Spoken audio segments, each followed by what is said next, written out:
Yan, good morning mga kasablay. Tayo ay gagawa muna ng ating pang-content ngayong umaga kasi kababangon din lamang natin at hindi natin kaya kasi yung sobrang lamig kaya ngayon lamang tayo nakaisip magluto para sa ating pananghalian. At alam niyo ba, napakasarap ng aking menu para sa aking tanghalian.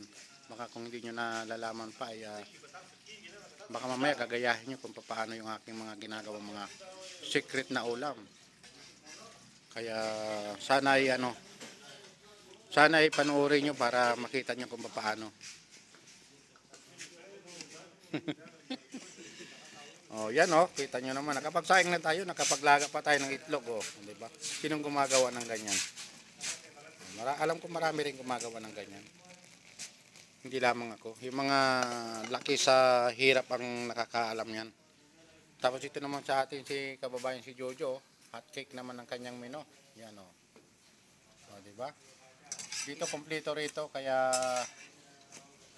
hindi ka mabibiling kung anong gusto mong kainin kasi pag mga pang sariling pagkain lang kahit ano lang luto yan, magluto ka ng pansit o basta maisipan mo, basta meron kang panluto ay magagawa mo. Simple lang ang buhay, di ba mga kasablay. Yan, ito naman yung mga menu ng mga ibang lahi. Yan. Yan. Simple lang ang buhay ng mga tao dito ngayon. Kahit ano na lamang ulamin ng bawat isa rito, okay lang. Kasi wala namang mga trabaho. Ang mahalaga ay may makain ka sa araw-araw.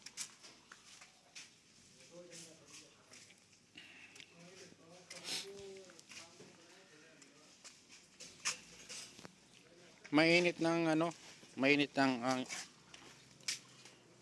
ang simoy ng hangin, hindi katulad kanina ay talagang napakalamig. Ngayon medyo okay na. At hindi pa rin umaandar yung yung generator, mamaya pa yung paandarin. Yan ang nagsusupply sa amin ng kuryente. Yung generator. Yan ang nagsusupply ng kuryente dito sa amin. Kaya pag ganitong oras pinapapahinga siya para hindi siya mag overheat. Yan generator na yan. Yan ang nagsusupply. Ano yan lahat? Bali tatlo yan. Pag minsan nagkakaroon ng problema itong malaking ito, ay meron pang dalawa na nakareserba. Araw-araw yan mga dalawang drum na crudo ang naubos diyan. Yan din ang isa rin na nagsusupply, yan dalawang yan. Yan ang nagbibigay ng kuryente sa mga tinitirahan namin. Ito naman yung pinakang tangke ng crudo. Pinupuno nila yan. Pag halimbawa naubos yan, meron pa ring nakareserba na dalawang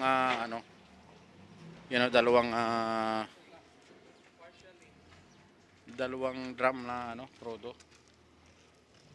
Uy, umigi pala kay Valencia. Yan. Yan nga si Valencia at si Unisan Yan yung mga bigati ng mga vlogger na. Oo, paki-support niyo yan, dalawang yan kasi yan ang nag-guide sa akin.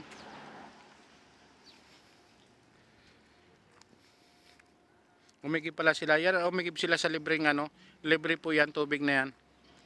Basta matyaga ka lamang umigib, hindi ka mapahiya. Ay hindi ka nabibili ng tubig, libre yan. Pangsayang lang naman yon. Pero wag mong gagamitin sa mga inumin kasi hindi naman talaga tayo nakakasigurado kung talagang pure ba talagang malinis yan. Pero kung mga pagluto lang, luto lang yan, ay safe na safe ka dyan. Kasi pakukuluan naman yan.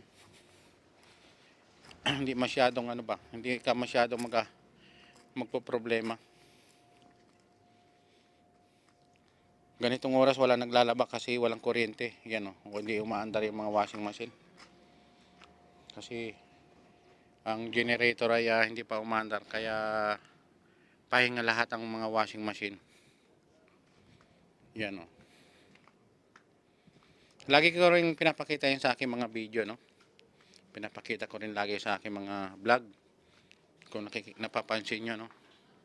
Ay lagi nyo rin napapansin yan. At nakikita nyo rin lagi. Ngiw ngiw! Yan ang pusa, ang layo ang tingin niya, oh.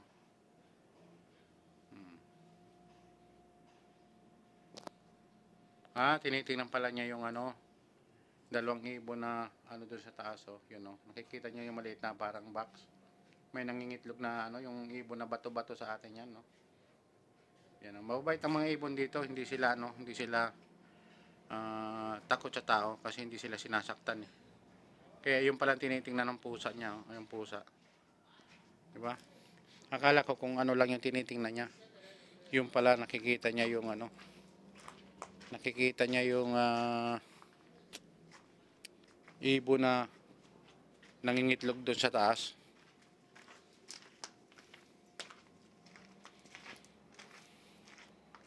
Yung isa naman nagtatago naman sa loob ng box, oh. Oh, yan, oh. Nyaw! Nyaw, nyaw, nyaw, nyaw.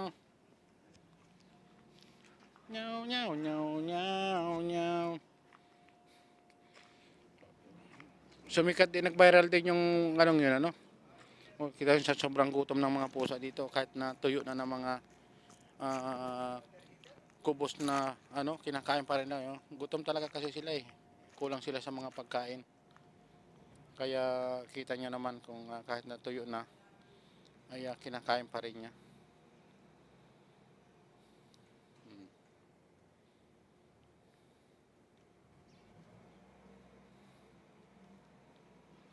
Kawawa din sila, no? Parang tao din sila, siyempre pag may nagugutom, talagang gagawa ka rin ng paraan kung paano ka, no?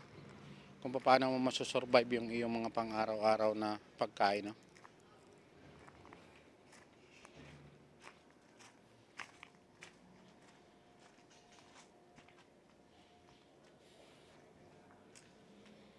Yan, nakatingin pa rin po sa, oh. Napag-isipan niya, paano ko kaya mapupuntahan siguro to?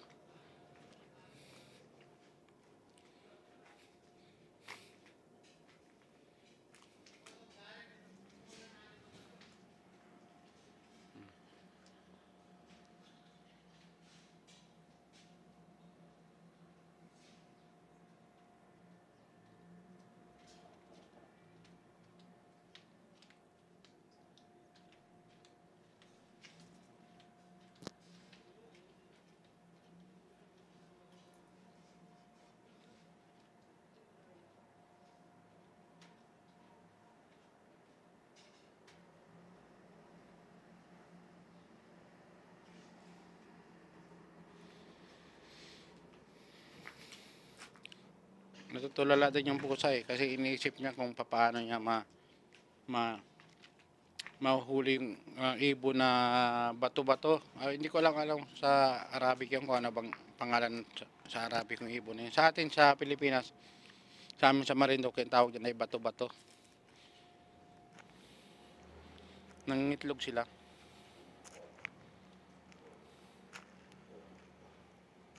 Yan lamang po ang ating vlog ngayong umagang ito at sana nga ay